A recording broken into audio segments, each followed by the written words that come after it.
my name is Michelle Keane from Knocknagoshel in County Kerry, and I'm advocating a no vote on the referendums on March the 8th, calling on all the great people of the Castleisland electoral area to come out and vote no.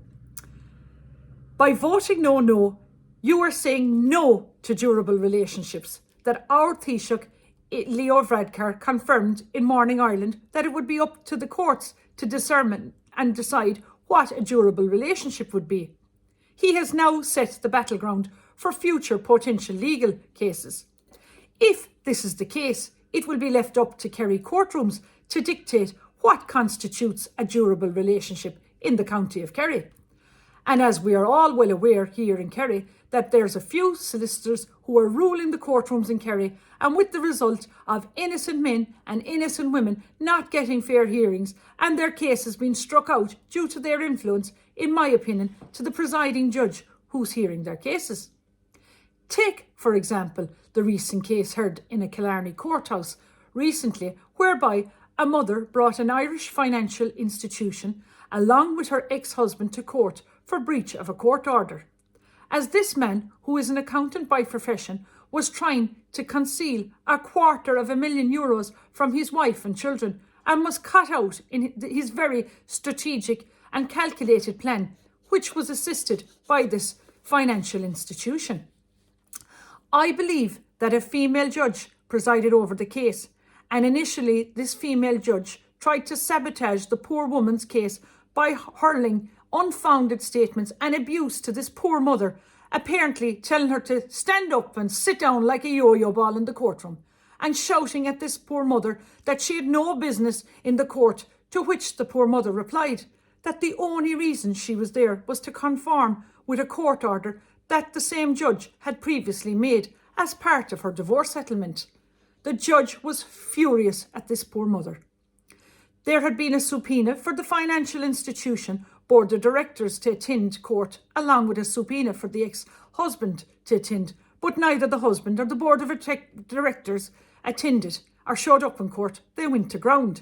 Instead, the financial institution sent their legal team instead, and the judge appeared to have nothing to say about this when the poor mother raised the question to the judge, should there not be a bench warrant for their arrest?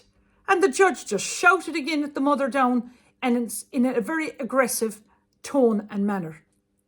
While the female judge in question was trying to, in my opinion, sabotage this poor mother's case against the financial institution, it suddenly backfired on the judge when the barrister for the financial institution stood up and said, "No, judge, we want to pay this poor mother the monies we owe her in relation to this €250,000. The barrister stated this 3 times. In my opinion, the judge then had to strike out the case, as she knew the game was up when the financial institution agreed to pay out these monies to the mother and didn't go along with what the judge had in mind. In my opinion, this judge is in breach of the Bangladesh principles of judicial conduct for her, in my opinion, malicious actions in the manner that she dealt with in this poor woman. I believe this judge has been reported for her misconduct to the Judicial Council, the President of the High Court, along with the President of the Circuit Court, and to the CEO, Miss Angela Dinning, of the Court Services. I believe also that Minister Helen McEntee, our Minister for Justice, is made very much aware of how this judge and the manner in which this mother has been treated during her very traumatic divorce period in her life. In my opinion, this female circuit court judge in question, who is also a former failed Fianna Fáil candidate, should never have been allowed to be a judge in the first place, and who I believe is also a mother herself. But I have huge respect for any woman that puts their name on the ballot paper. But now there is a new dawn approaching within Irish politics, and the great people of Ireland can now look forward to improvements made with a new government on the horizon, relation to judicial misconduct, and allow women to get justice in Kerry courtrooms or any other courtroom in Ireland for that matter. What happened to this poor Irish mother in a Kerry courtroom must never be allowed happen to any mother again. out of public interest, in my opinion. Justice now must not be seen to be heard, but must be done.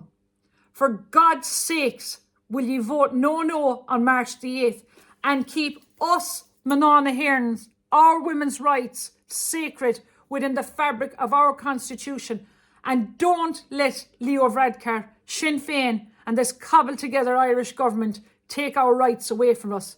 Remember, Irish ladies rock, so get out now tomorrow and vote and rock this system by voting no. Remember, 105 years ago, women got the right to vote. People died for your vote. Everyone should care about our women's constitutional rights.